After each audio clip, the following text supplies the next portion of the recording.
নমস্কার বন্ধুরা, grow up with স্টেনোলজি চ্যানেলের নতুন আরও একটা ভিডিওতে আপনাদের সকলকে জানাই সুস্বাগতম। আজকের মূল বিষয়বস্তু হলো আমরা একটা ইংরেজি বাক্যে ডু এবং ডাজ এই অক্সিলারি ভার্বটি কেমনভাবে ব্যবহার করব। বেশিরভাগ ক্ষেত্রেই এটা কিন্তু বিভিন্ন পরীক্ষাতে আসে, বিভিন্ন রকম স্কুল এক্সামে আসে, বিভিন্ন রকম বোর্ড এক্সামে আসে এবং বিভিন্ন কম্পিটিটিভ এক্সামেও আসে। বিশেষ করে স্কুল এক্সাম এবং বোর্ড এক্সাম যেগুলো রয়েছে সেগুলোর ক্ষেত্রে যে স্টুডেন্টরা আছে তাদের কিন্তু এই ধরনের প্রশ্ন পড়ে গেলে নিয়ম না জানার থাকার কারণে এটা কিন্তু ভুল হতেই পারে।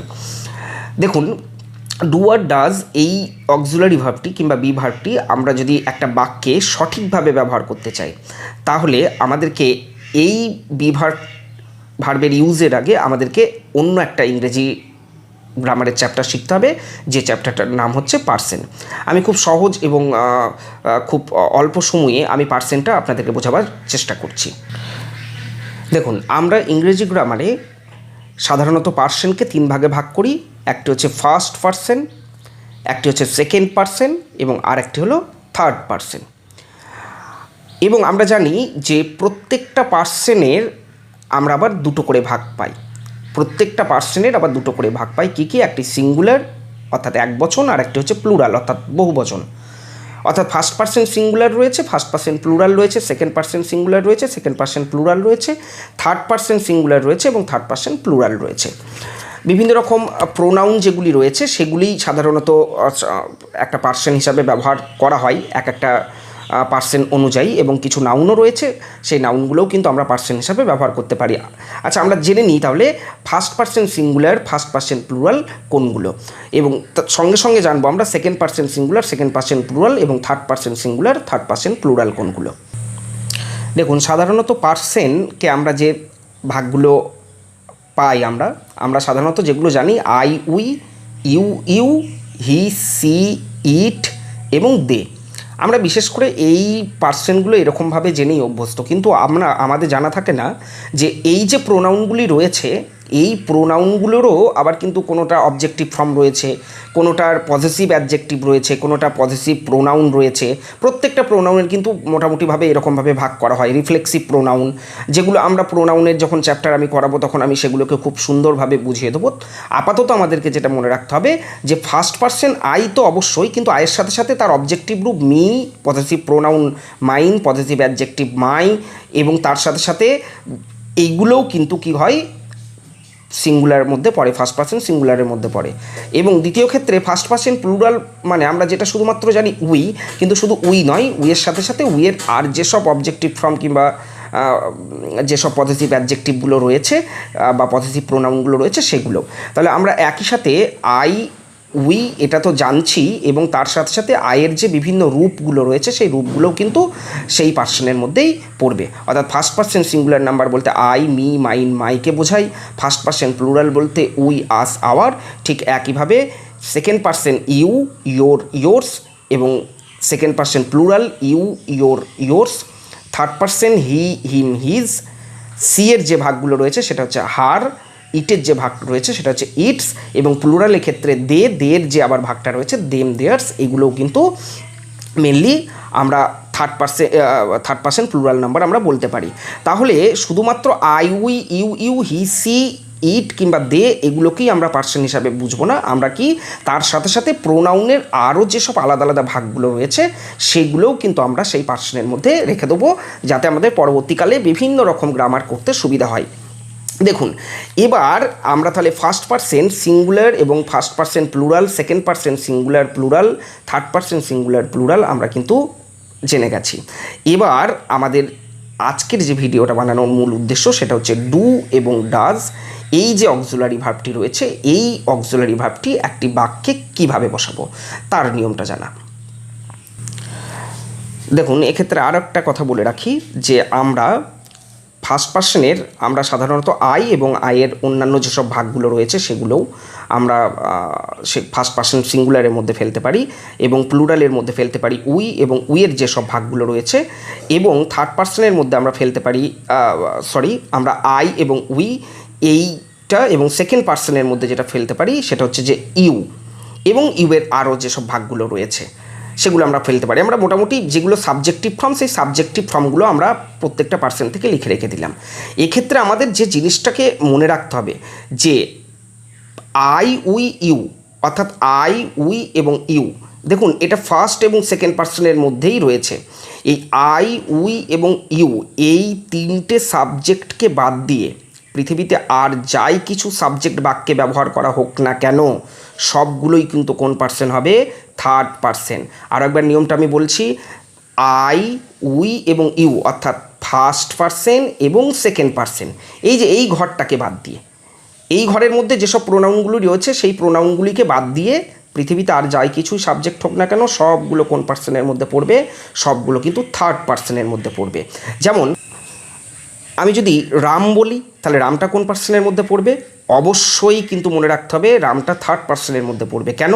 কারণ দেখুন রামটা I we you, I we you অর্থাৎ এই ফার্স্ট এবং সেকেন্ড যে ঘরটা রয়েছে এই ঘরের মধ্যে কিন্তু পড়বে না, অর্থাৎ আই উই ইউ কিংবা এই যে মি মাইন আস এগুলো রয়েছে এদের মধ্যে পড়ছে না, যার জন্য রামটা কিন্তু কোন পার্সন? Third person. আবার ঠিক একইভাবে cat, house, tree, dog, Riju, cycle, train, এই ধরনের বিভিন্ন যে সাবজেক্ট বা নাউনগুলো রয়েছে সেই নাউনগুলোও কিন্তু দেখুন আই উই ইউ এই তিনটের মধ্যে অর্থাৎ ফার্স্ট এবং সেকেন্ডের মধ্যে আসছে না, যার জন্য এই সমস্ত নাউনগুলোকে কিন্তু আমি কি বলবো? এই সমস্ত নাউনগুলোকে আমি বলবো থার্ড পার্সন। অর্থাৎ কার ঘরে পড়ছে? এই নাউনগুলো কিন্তু সমস্তগুলো থার্ড পার্সনের ঘরে পড়ছে। অর্থাৎ আমি এখানে লিখতে পারি থার্ড পার্সনের ঘরে, তাহলে এগুলো ছাড়াও মানে হি, সি, ইট এবং তার ভাগগুলো ছাড়াও আমি আর কোনগুলোকে বলতে পারি? বিভিন্ন নাউনগুলোও কিন্তু কার মধ্যে পড়বে? থার্ড পার্সনের ঘরে পড়বে। এবং দে ছাড়াও এবং দের বিভিন্ন ভাগ ছাড়াও আমরা আরও যেসব নাউনগুলো রয়েছে সেগুলো কিন্তু থার্ড পার্সনের মধ্যে পড়বে। এবার সমস্যাটা হচ্ছে এখানে আরেকটা জিনিস যেটা মনে রাখতে হয় সেটা হচ্ছে যে এই যে থার্ড পার্সনে তো আবার দুটো নাম্বারের ভাগ রয়েছে, একটা সিঙ্গুলার নাম্বার, একটা প্লুরাল নাম্বার।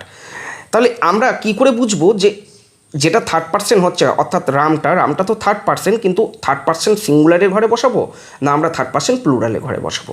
তাহলে দেখুন আমাদেরকে এটা জানতে গেলে আমাদের সিঙ্গুলার এবং প্লুরাল আমাদেরকে জানতে হবে। সিঙ্গুলার মানে কি? সিঙ্গুলার মানে যে কোনো একটা, যে নাউনগুলো একটাকেই বোঝায়। আর প্লুরাল মানে কি? যে নাউনগুলো একটার বেশি বোঝায়। যেমন দেখুন রাম শব্দটার মধ্যে দিয়ে আমরা কিন্তু কি বুঝতে পারছি? একজনকেই বুঝতে পারছি। ক্যাট শব্দটার মধ্যে দিয়েও আমরা একজনকে বুঝতে পারছি। House, tree, dog, Riju, cycle, train, এই সমস্ত শব্দগুলো দিয়েই কিন্তু আমি যে কোনো একটা নাউনকে বুঝতে পারছি, অর্থাৎ সিঙ্গুলার বুঝতে পারছি, যার জন্য এগুলো সব থার্ড পার্সন। এবং কার ঘরে পড়বে? এই যে এই সিঙ্গুলারের ঘরটাই। থার্ড পার্সন কার ঘরে পড়বে? সিঙ্গুলারের ঘরটাই। এবং এক্ষেত্রে আমি যদি ক্যাটের পরিবর্তে ক্যাটস লিখতাম তাহলে কিন্তু এটা কি হয়ে যেত?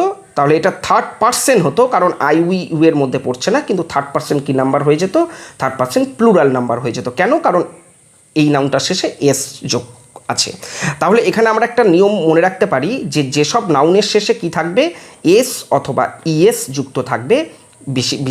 বেশিরভাগ নাউনের শেষেই থাকে, কিছু কিছু ব্যতিক্রমী নিয়ম আছে যেখানে নাও থাকতে পারে। যদি এস অথবা ইএস থাকে নাউনের শেষে তাহলে কিন্তু সেটা কি হয়ে যায়? প্লুরাল হয়ে যায়, সেটা প্লুরাল। এবং সেক্ষেত্রে আমাদেরকে মনে রাখতে হবে সেটা থার্ড পার্সন প্লুরাল নাম্বার হয়ে যাবে। ক্যাটস লিখলে প্লুরাল, হাউস যদি আমি হাউসেস করতাম হাউসেস লিখে দিতাম, কিন্তু এটা থার্ড পার্সন প্লুরাল নাম্বার হয়ে যাবে। এবং ট্রি আমি যদি ট্রিস করে দিতাম তাহলে কিন্তু এটা কি হয়ে যাবে? থার্ড পার্সন প্লুরাল নাম্বার হয়ে যাবে। ডগস, সাইকেলস, ট্রেনস, এই সমস্তগুলো কিন্তু আমি যদি এস অথবা ইএস যোগ করতাম তাহলে থার্ড পার্সন প্লুরাল নাম্বার হয়ে যায়। এবার আমাদেরকে যেটা জানতে হবে সেটা হচ্ছে যে এবার এই ডু এবং ডাজের ব্যবহারটা কি, একটা ইংরেজি বাক্যে কীভাবে ব্যবহার করবো এবং এখানে পার্সেন্টটা কীভাবে জড়িয়ে রয়েছে। দেখুন এই ডু এবং ডাজ, এই নিয়মটা, ডাজের ব্যবহারটা আমরা যদি ব্যবহার জানতে চাই তাহলে আমরা শুধুমাত্র এই ডাজের যে ব্যবহারটা রয়েছে এই ডাজের ব্যবহারটা যদি আমরা একটু জেনে নিতে পারি তাহলে কিন্তু আমরা সেখানে ডু এর ব্যবহারও অটোমেটিক্যালি আমরা জেনে যাব। ডাজের ব্যবহারটা কি? ডাজের ব্যবহার হচ্ছে সাবজেক্ট যদি থার্ড পার্সন সিঙ্গুলার নাম্বার হয় তাহলে সব সময় সাবজেক্টের পর ডাজ বসাতে হয়। একদম চোখ বন্ধ করে আপনার ডাজ বসিয়ে দেবেন যদি সাবজেক্ট কি হয়? থার্ড পার্সন হয় এবং নাম্বারের ক্ষেত্রে সেটা কি হয়? সিঙ্গুলার নাম্বার হয়। অর্থাৎ থার্ড পার্সন সিঙ্গুলার নাম্বার বলতে কোনটা? থার্ড পার্সন সিঙ্গুলার নাম্বার বলতে কিন্তু এই যে এই ঘরটার মধ্যে পড়তে হবে। আমরা অলরেডি জেনে এসেছি থার্ড পার্সন কোনগুলো। আই উই ইউকে বাদ দিয়ে পৃথিবীতে আর যাই কিছু পড়ে থাকুক না কেন সেগুলো সবই থার্ড পারসন এবং সেটি সিঙ্গুলার না প্লুরাল এইটা একটু আমাদেরকে আইডেন্টিফাই করে নিতে হবে। তাহলে এই নিয়মটা আমাদেরকে কিন্তু কার্যকরী মানে ডু এবং ডাজের ক্ষেত্রে আমাদেরকে মনে রাখতে হবে, সাবজেক্ট যদি থার্ড পারসন সিঙ্গুলার নাম্বার হয় তাহলে সব সময় সাবজেক্টের পর ডাজ বসিয়ে দেবো আমরা, এবং বাকি সমস্ত ক্ষেত্রে আমরা কি বসাবো, ডু শব্দটাকে বসাবো। বাকি সমস্ত ক্ষেত্রে এই নিয়মটাকে শুধুমাত্র ডাজের ক্ষেত্রেই অ্যাপ্লাই করব, আর বাকি সমস্ত ক্ষেত্রে আমরা কি চোখ বন্ধ করে ডু বসিয়ে দেবো। এবার দেখুন আমাকে হয়তো কোনো একটা এক্সাম্পলে দিল যে রাম, এই রাম শব্দটার পর আমরা কি বসাবো। দেখুন আমরা রাম শব্দটা আই উই ইউ এই তিনটে শব্দের মধ্যে তো পড়ছেই না, যার জন্য এটা কি থার্ড পারসন এবং এটা কি নাম্বার, সিঙ্গুলার নাম্বার, কারণ একজনকেই একটা ব্যক্তিকে বোঝাচ্ছে, যার জন্য আমি রামের পর কি বসিয়ে দেবো, ডাজ বসিয়ে দেবো। আচ্ছা আমি তাহলে ট্রির পর কি বসাবো, ট্রির পরও কিন্তু আমরা কি বসিয়ে দেবো, ডাজ বসাবো, কারণ ট্রি দেখুন আই উই ইউ এর মধ্যে পড়ছে না, যার জন্য এটা থার্ড পারসন এবং সিঙ্গুলার নাম্বার, যার জন্য এখানে কি বসিয়ে দেবো, ডাজ বসিয়ে দেবো। আচ্ছা তাহলে চাইল্ডের পর কি বসাবো, চাইল্ডের পরও কিন্তু আমরা কি বসাবো, দেখুন এটা থার্ড পারসন এবং কি নাম্বার, সিঙ্গুলার নাম্বার, চাইল্ড বলতে একজনকেই বোঝাচ্ছে, এর প্লুরাল হচ্ছে চিলড্রেন, যার জন্য আমি কিন্তু এখানে কি বসিয়ে দেবো, ডাজ বসিয়ে দেবো। এবার ধরুন দিল আপনার সাইকেল, এই সাইকেল শব্দটা আমি দেখুন সাইকেল শব্দটা কি থার্ড পারসন, কারণ পারসন আই উই ইউ এর মধ্যে পড়ছে না এবং এটি সিঙ্গুলার নাম্বার, যার জন্য আমি এরপরে কী বসিয়ে দেবো, ডাজ বসিয়ে দেবো। এবার ধরুন আমাকে দিল কাউজ, কাউজের পর কী বসাবো, কাউজের পরও কিন্তু আমি কী বসিয়ে দেবো, ডাজ বসিয়ে দেবো। না, আমি যদি ডাজ কাউজের পর বসিয়ে দিই তাহলেই কিন্তু কি হয়ে যাবে, সেটা ভুল হয়ে যাবে। কেন ভুল হয়ে যাবে, দেখুন কাউজ শব্দটা নিশ্চয়ই থার্ড পারসন, কিন্তু নাম্বারটা একটু খেয়াল করুন, কাউজ এই শব্দটার পর কিন্তু এস যোগ রয়েছে, অর্থাৎ একটা নাউনকে বোঝাচ্ছে না, কাউজ শব্দটা কিন্তু একের বেশি শব্দ হয়ে গেল, অনেকগুলো গরুকে বোঝাচ্ছে। এবার নিয়মটা কি আমাদের, দেখুন ডাজ ব্যবহারের নিয়মটা কি, সাবজেক্ট যদি থার্ড পারসন সিঙ্গুলার নাম্বার হয় আর ওদিকে কাউজটা কি হয়ে গেছে, প্লুরাল হয়ে গেছে, দেখুন কাউস প্লুরাল থার্ড পারসন কিন্তু কি নাম্বার হয়ে গেছে, প্লুরাল নাম্বার, যার জন্য এখানে ডাজ নয় কি বসাবো, ডু বসাবো। এই জায়গাটা আমাকে মনে রাখতে হবে, subject third person singular number যদি হয় তাহলে সব কি বসবে, তারপরে অবশ্যই আমরা চোখ বন্ধ করে ডাজ বসাবো। ঠিক একইভাবে আমি যদি আই লিখি, দেখুন আইটা তো থার্ড পারসন নয়, যার জন্য এখানে কি বসিয়ে দেবো, আমি চোখ বন্ধ করে ডু। ইউ যদি লেখা থাকে তাহলে কি বসাবো, ইউ এর পরেও আমরা ডু বসাবো। আচ্ছা দে এর পর কি বসাবো, হ্যাঁ একদম ঠিক ডাজ বসাবো, তাই না, না একদম ভুল হয়ে যাবে তাহলে। কেন, কারণ দে শব্দটা দেখুন থার্ড পারসন ঠিকই, কিন্তু নাম্বারটা কি, দে মানে তো তারা, তার মানে একটার বেশি বোঝাচ্ছে, তাই না, তার জন্য দেখুন এটা থার্ড পারসন প্লুরাল নাম্বার হয়ে গেছে। ডাজ ব্যবহারের নিয়ম, সাবজেক্ট যদি থার্ড পারসন সিঙ্গুলার নাম্বার হয় তাহলেই কিন্তু একমাত্র আমরা তারপর কি বসাতে পারবো, ডাজ বসাতে পারবো। আশা করি বন্ধুরা আপনাদের সকলেই আপনারা বুঝতে পেরেছেন ডু এবং ডাজের ব্যবহার। আমি এই বিষয়ে একটা সেট আমি ডেসক্রিপশন বক্সে আমরা দিয়ে দেবো এবং আমার আগের যে সব ভিডিও লিঙ্কগুলো রয়েছে সেগুলো আপনারা দেখে নিতে পারেন। আমরা এর পরবর্তী ভিডিও আবার তৈরি করব খুব তাড়াতাড়ি, ততদিন আমাদের সাথে থাকুন এবং চ্যানেলটিকে পারলে সাবস্ক্রাইব করবেন এবং বেল নোটিফিকেশনটা অন করে রেখে দেবেন।